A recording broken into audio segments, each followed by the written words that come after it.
What's Going On Seaville was made possible by the donations and services provided by Charlottesville Area Community Foundation, Community Endowment, Hollywood Theater Lab, Lighthouse Studio.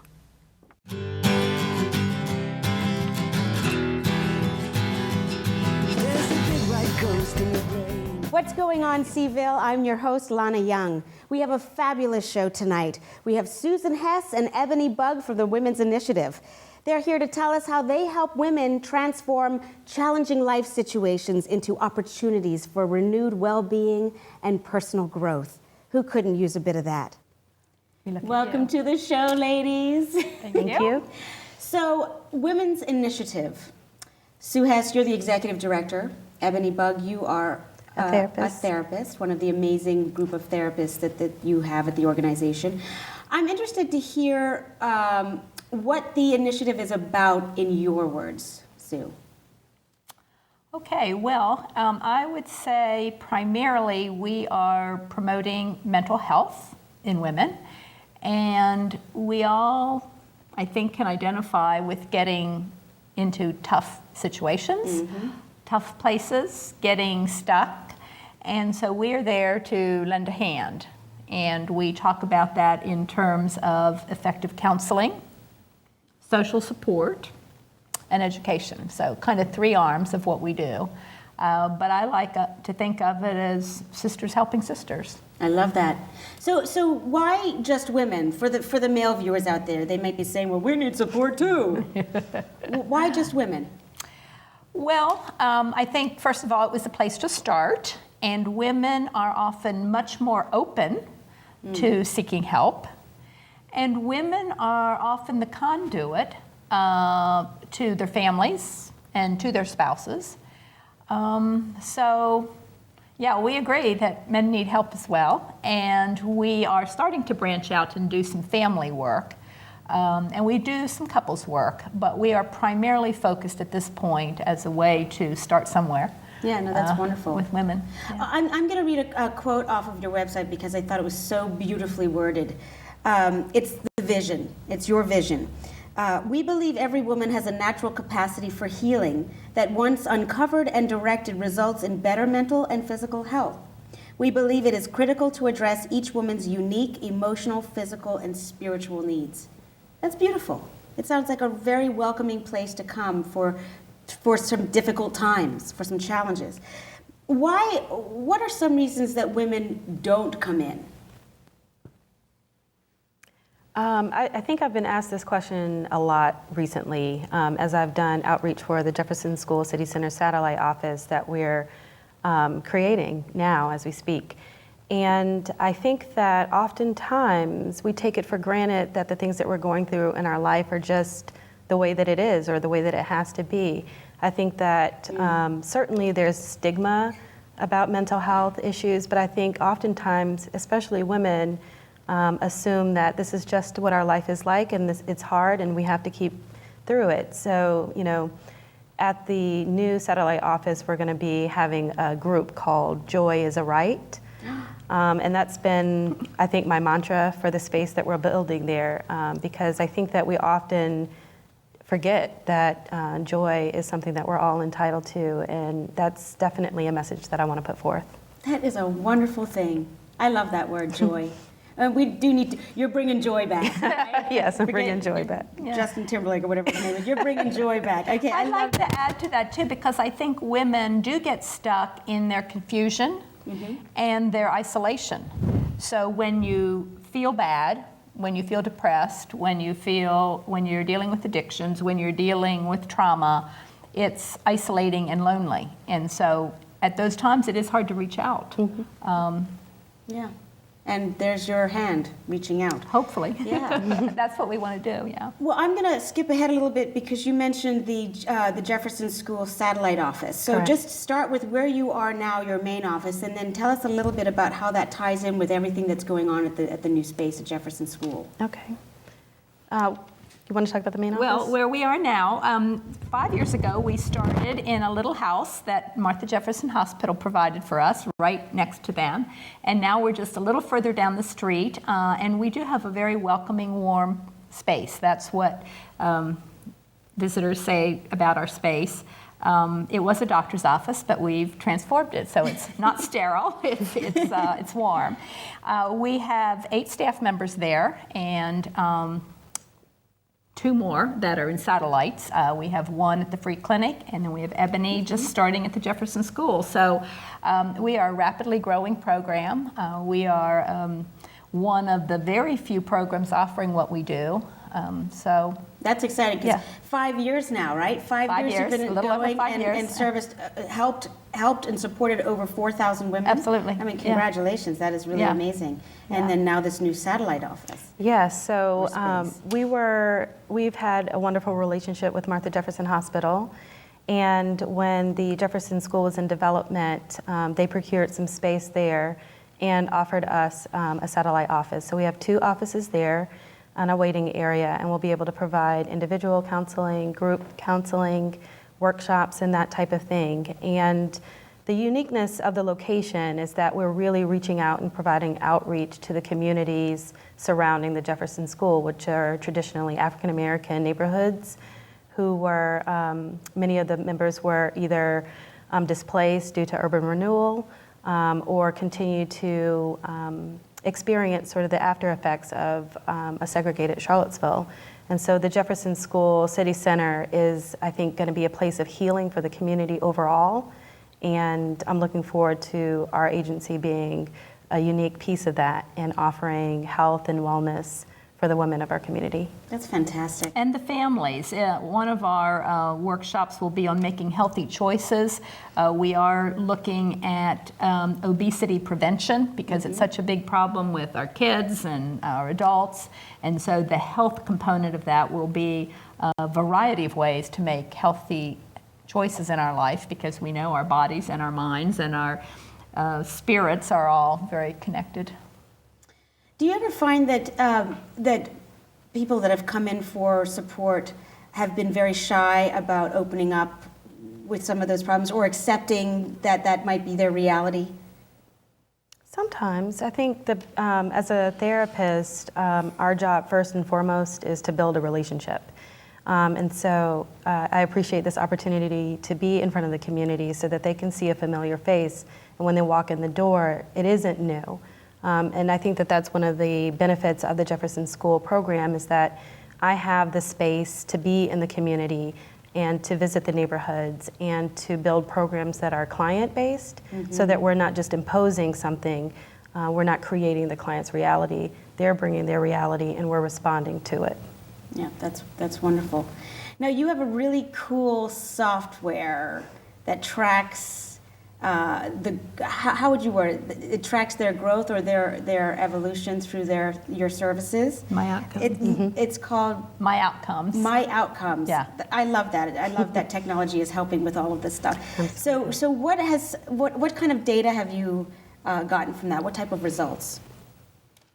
Well, it's very fascinating what people say, but overall, more than at least 2/3 or more say that they've had either reduced or elimination of symptoms. 85 to 90% say overall well-being much improved. So high percentages yes, of yes, and the neat thing is we have a model of short-term intervention. So in other words, you come in, you see Eboni or one of our therapists for 8, 10, 12, 15 sessions, and then you're pretty much done for that period of time. You go out, you practice, you live your life. You might plug into a group. You might come to one of our social supports, knitting, journaling. Let's talk about that. Yeah. Okay, so you're going through all the different sort of therapeutic options that are there for them. So we have individual counseling. You've got support groups that happen in your living Space, room. in the living room. In the living Yes. room. I love that. Yeah. In fact, it's very interesting because we have this space called the living room where there's books and easy chairs and fun things to do. And then you were telling me that at Jefferson School, people were already saying, "You're going to have a living room, aren't you?" So it's catching on. It is catching word has on. gotten out there that it's. You mentioned knitting. So talk a little more about some of the workshops that you offer there. What is ink and Ink and Inquiry? Yes. Well, the woman that runs that is just fascinating. I took one of her workshops on journaling. So it's expressing yourself through writing, through ink. And we actually have a contest each year called Challenge into Change, where women can write their story of how they overcame. And so anyway, the workshop, journaling workshop, is really how to get in touch with yourself in a new way. I was just fascinated when I took this journaling workshop because I used to start journaling and always stop, always stop, always stop. So why did I stop? And the workshop just put me in touch with, there's no right way to do it. She Don't try to be perfect. She gave some little exercises, and it was really cool. So it's, for some people, it works much better to write than to talk. And so it's another form of self-care. Right, and knitting, which is kind of clear on its own. So is it a sort of a room full of women knitting? It is. And chatting? It is. Knitting and chatting. Knitting and chatting. Yes, I love that because knitting it keeps it takes the focus away, doesn't it, when you're doing an activity? It does. It also provides community. I think Sue touched on it earlier that oftentimes when you're dealing with mental health issues, it can be very isolating. And so the living room is not only a comfortable, welcoming place, it's a place to be around other women in a healthy and meaningful way. And so we're hoping to recreate that at the Jefferson School too. But I think the most interesting things about the living room is that many of those workshops and those groups are run by volunteers. We have a significant pool of volunteers who devote their time to our space. We're always looking for more, of course. But we're very thankful to them. Leslie Foster is the woman who runs the Ink and Inquiry group, and that's, I think, one of the things about the Women's Initiative that's so brilliant is that it's a lot of women coming together to help other women, and I think that the community responds to that very well. I think that's wonderful. I think women need to stick together more, and it makes me happy to hear that. Yeah. And we do have our first male therapist. We've hired a male, and it's interesting because some women want to talk to a man. Like maybe that's their issue, or maybe they feel like they're ready to talk to a man. And is he also pro bono? No, he is one of our paid staff. He's one of the 10 paid staff, and we ask women if they would like to see a man or if they have any issue with seeing a man. So, I mean, we're thoughtful about that. But he just came on a couple months ago, and it's fun to integrate male with us, with our diversity, we also have three Spanish-speaking therapists. So we have a real good outreach and connection with the Hispanic community as well. Wonderful, wonderful. And then one of your other programs, which strikes me as very nice, is Breathe. A silent hour, is that right? Yeah, I haven't been able to go for the whole hour, but I would like to go. Maybe you and I can go. I'll be there. In fact, one of the comments that we got back from a client this month mentioned how it was so helpful for her to go to an hour of Breathe, because we do forget. Yes, it's important to breathe. Yes, and to keep our mouths quiet for a little while. That would be nice too. And we're just trying to wrap up, but there's a few important things that I want to touch on, and that is you mentioned outreach and trying to help to work against the stigma attached to mental health. What are some programs that you do there? Do you have partners or? What do we do? I think one of the best ways to reduce the stigma for mental health is to normalize the experience.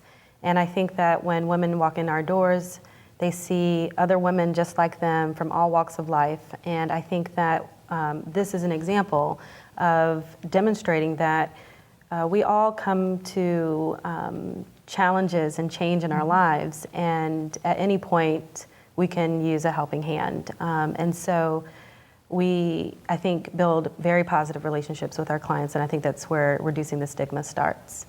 Yeah, that's and all of us, I like the normalizing, all of us being willing to talk about, the 2 or 3 times I was stuck and I needed a life coach, and that's okay.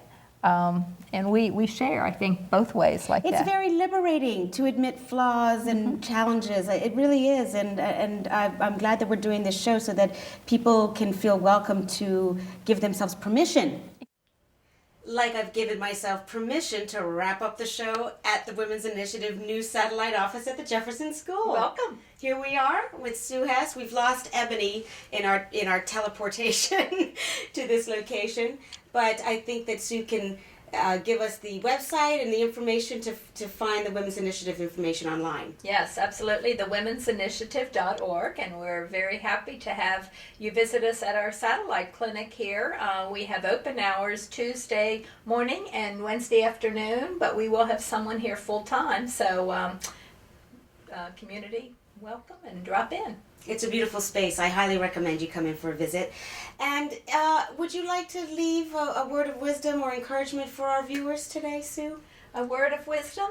Well, various times in our life we need support, and I would just say when you do, we're here. So whatever challenge you're having right now, we all know what it's like to overcome challenges and turn them into opportunities for growth. So that's what we're here for. And on that note, I will say thank you very much. You're welcome. It's lovely to have you on the show, Sue.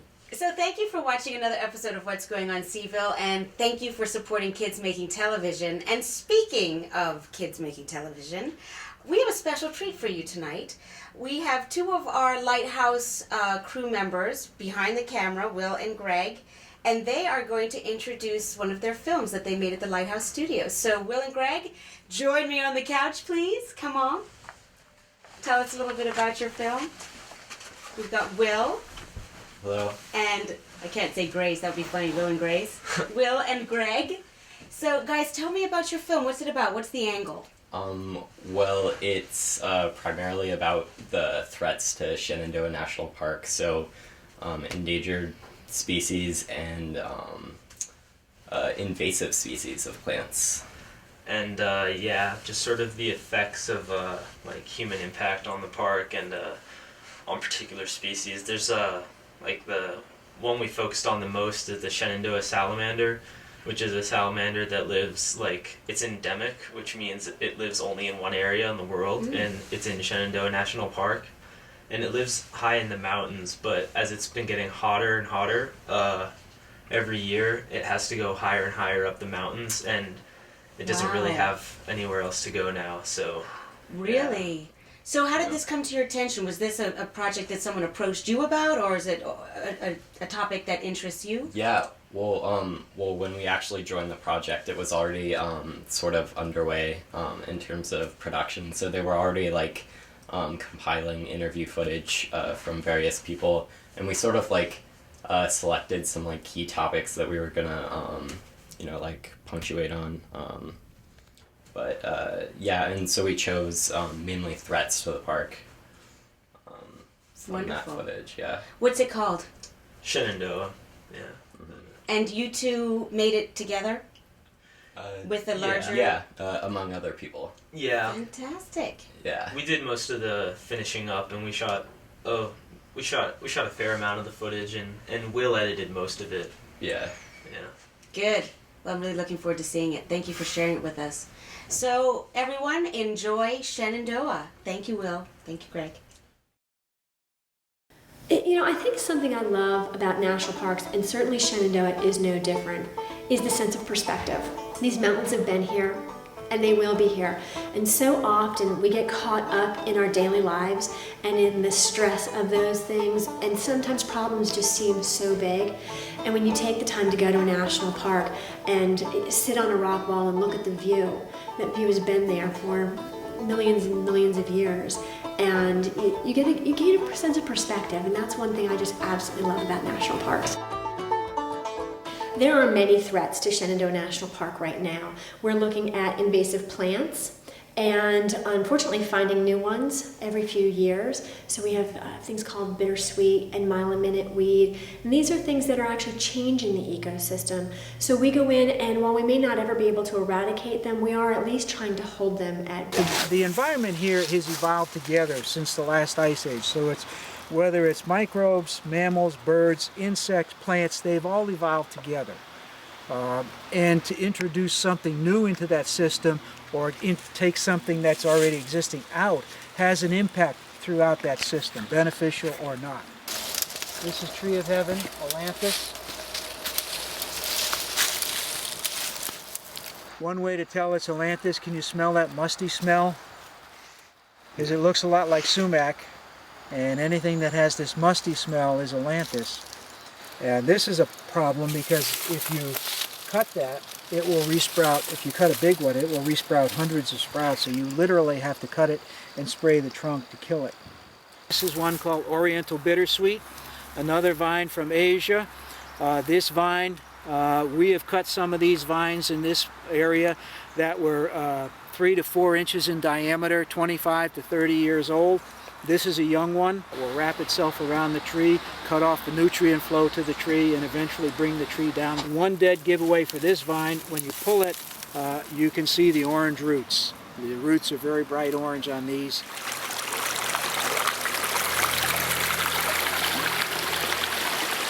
You know, we don't know what else is on the horizon, but I can guarantee you there is something we don't anticipate that's out there and will show up. So optimistically, if we can keep people involved in knowing that invasives are a problem, hopefully we'll get the volunteers out to work and eradicate them. We need to educate the public on what it is they buy when they go to a nursery to buy plants for their yards. We need to educate the horticulture industry to basically stop selling this stuff that is considered invasive, because it is a problem. If we can do some of those things, then the outlook is good. But even there, budget-wise, removal of invasives is about $120 billion a year industry for state, federal, and local governments. And there will be no increases in funds over the coming years to deal with the problem.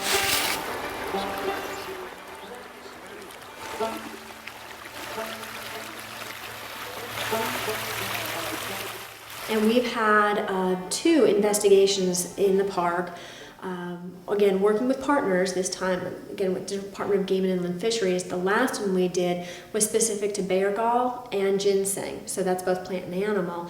But the bears, we were able to track bear gall leaving the park and going as far away as Korea. Well, ginseng for millennia has been a key ingredient in Chinese medicine. It's believed that it increases your energy and stamina. It's got curative powers, they believe, and it's also known to be a sexual aphrodisiac. So the Chinese traditionally have sought a supply of ginseng. A lot of their wild ginseng, or probably most all of it, is gone. So their only supply comes from Siberia or from North America. Here in the Appalachian mountain regions of the United States, we have some of the last colonies of ginseng. There was actually a sting, essentially, operation set up with the Department of Game and Inland Fisheries, and it was a 3-year undercover investigation that led to nearly 400 state and federal convictions. We had a multi-year operation called Operation Viper, which was an undercover investigation on wildlife poaching, where we actually had a storefront in the town of Elkton, and an agent with Virginia Department of Game and Inland Fisheries was the proprietor of the store, and he bought and sold lots of illegal wildlife parts and ginseng. And some of the ginseng roots that came from these plants were actually sold to him. We were able to track that back to the poachers because we had them under surveillance, and we were able to follow them all the way to the store. They were charged with felony Lacey Act violation.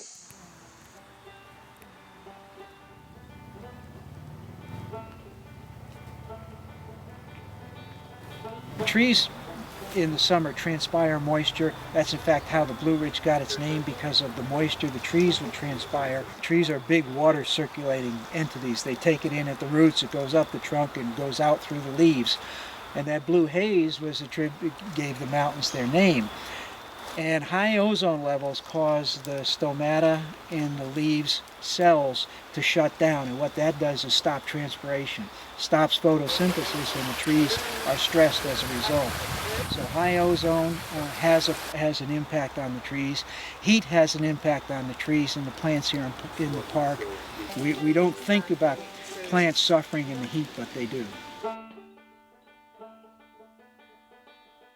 The Shenandoah salamander is a tiny amphibian that is only found on the highest peaks in Shenandoah National Park, and it's globally rare. This is the only place on Earth where this salamander is found.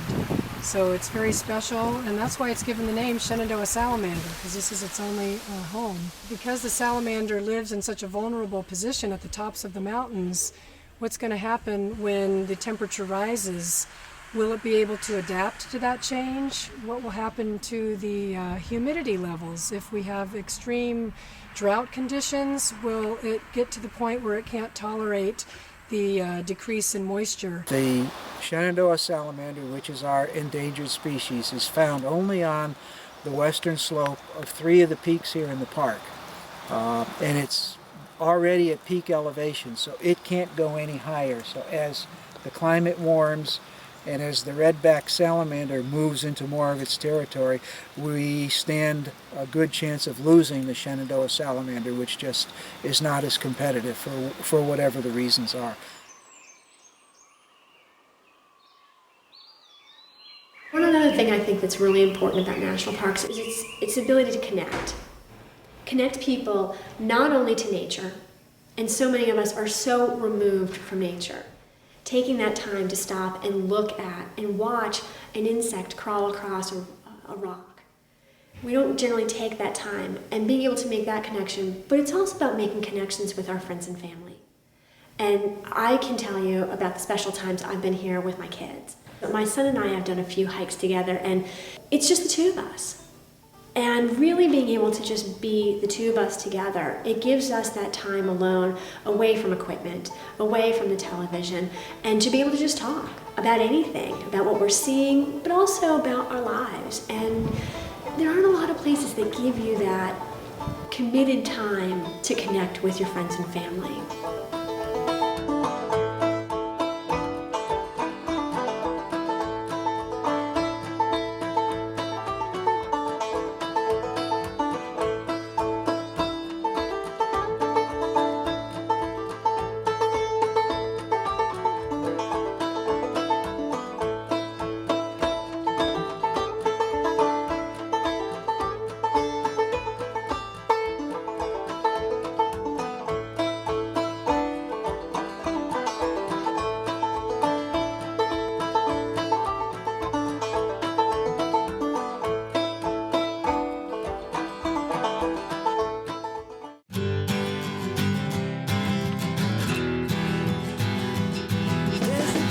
ghost in the brain. It's always on time, it's always the same, but after 35 seconds it's the same. It turns over, turns over, turns over, turns over, turns. He's got from Mississippi for the saints. I'll attend the service, girl, my God, before the service, but lastly she knows that it's the same. And she knows that she knows that she knows that she knows that.